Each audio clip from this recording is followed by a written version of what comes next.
it's quite common for a comedian to be quite a dark person. I wonder, have you found that in you being friends with a lot of comedians or knowing them? So many ways to answer this question, and none of them are completely right. The first thing is that anyone who says anything, and I'm not saying Rain said it in this regard, but yeah, like Jimmy Carr always says, which one of your parents was sick? He said every comedian has a sick parent. That's absolutely not true. But I understand the point of those sort of phrases, which is to provoke an idea, or it doesn't mean that exactly that. Yeah, but what was your version of that? Or I'm trying to explain something through saying that. Firstly, yes, of course. Robin Williams is another great example, but there was also that famous old joke. People would know this meme or have heard this joke. A man goes to the doctor and he says, "Doctor, I'm sad, I'm depressed." And the doctor says, "Well, here's what you need to do. The great clown Pagliacci is in town tonight. He never fails to entertain people." And the patient says, "But doctor, I am Pagliacci." And that is, I think, there is an element of comedy that absolutely there is. I cannot find joy for myself or in myself, so I will find it for other people instead. That can be an element for sure. There is also an element where sharing joy with other people can bring you great joy. Like being able to make other people happy can make you very happy. Sometimes it can make you so happy. And this is they used to say of the bands, the big hair metal bands, that when they got in trouble with drugs wasn't when they were on tour. They would do drugs on tour, but they had to play shows so they keep themselves reasonably tidy. It would be when they got back from being on tour and the adrenaline of being on stage every night wasn't there. They needed something to match that. And that's when they'd fall into the trouble with taking drugs all the time, trying to replicate that feeling that they would get. I just want to add in there, it's interesting you say that. I interviewed Dr. Amen, who's like this well-renowned brain doctor in the US, and a lot of his clients like Miley Cyrus, Justin Bieber, he talked about that exact thing. He said when these clients were coming to me, we were doing brain scans, and what was happening is they got such a dopamine rush when they were on stage, and I'm sure you experienced this, in front of thousands of people. He said, I tell them not to do shows if they can, like the next night, and then the next night, like have a few spaces in between so your dopamine can actually, allow itself to come back rather than it being totally depleted, because that's when they take drugs, that's when they have sex with 10 people and do what they can to keep the high going.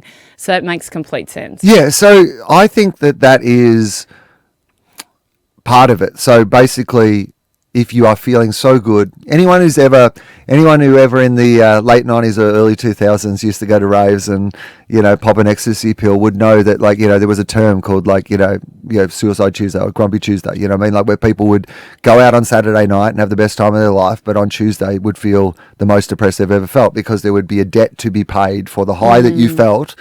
There would be a low that came with that would be that doesn't just apply to drugs. Like if you are feeling so artificially high based on being a performer or having a connection with people, then of course, ordinary life you can have the opposite as well. You're going to have that. So I found in my career, because absolutely, and even what you're saying, that idea of then you'd have a show, you'd go out all night because you couldn't sleep. You're like, oh, I might as well not go home anyway because I won't be able to sleep for hours. Or even the other way, even if it hadn't gone well, you'd wear how badly it had gone you'd carry that with you, and that'd be, and yes, indulge in all sorts of going out all night, sleeping with people you shouldn't sleep with, whatever it might be, those sort of behaviors that were partly being young. Partly that's just being young, right? This is not some, the dark demons exposed sort of thing, but partly you also look back at going, oh, some of this was clearly me regulating those levels of dopamine, etc., that I wasn't aware that I needed to have a method of regulating. Then to sustain your life and your career, you have to adopt a method of being able to regulate that, because that is a lifestyle that maybe you can lead in your 20s, but you can't be leading in your 50s. And so, nor would I want to. I think probably the thing you lose from that is So I'm currently doing, like, this year I'm doing my improvised show, which means that every single night on stage, I go out, I talk to the audience, I make the entire show up in the room.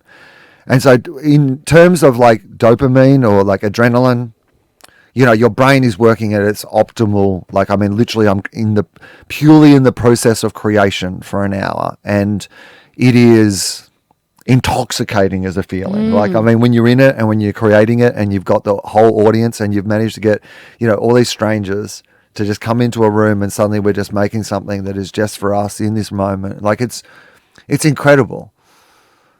But I reckon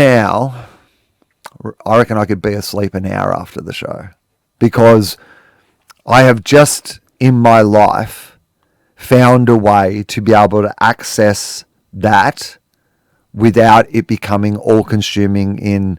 Now, firstly, it's about thinking about how my day works and what I've done in the rest of my day, and not doing it at a time when I'm already exhausted or whatever it might be. Having healthy practices around it, etc. But part of it was about giving up the high of it as well. And this is the thing that's hard to talk about, because I think that people like I just don't think, if you want to not have a hangover anymore, sometimes you've got to stop drinking, right? And if you want to not be destroyed by something when it goes wrong, because you don't think that's a productive thing for you, then what I found was useful for me was to not have my happiness rely on how it went either.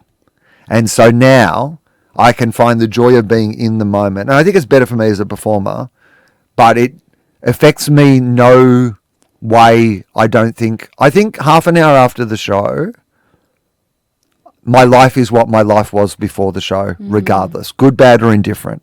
However it's gone, I am now at a point where I can step away from it. If I wasn't able to, if I was still writing that every night in the way that I wrote it early in my career, I think the darkness would have overwhelmed me.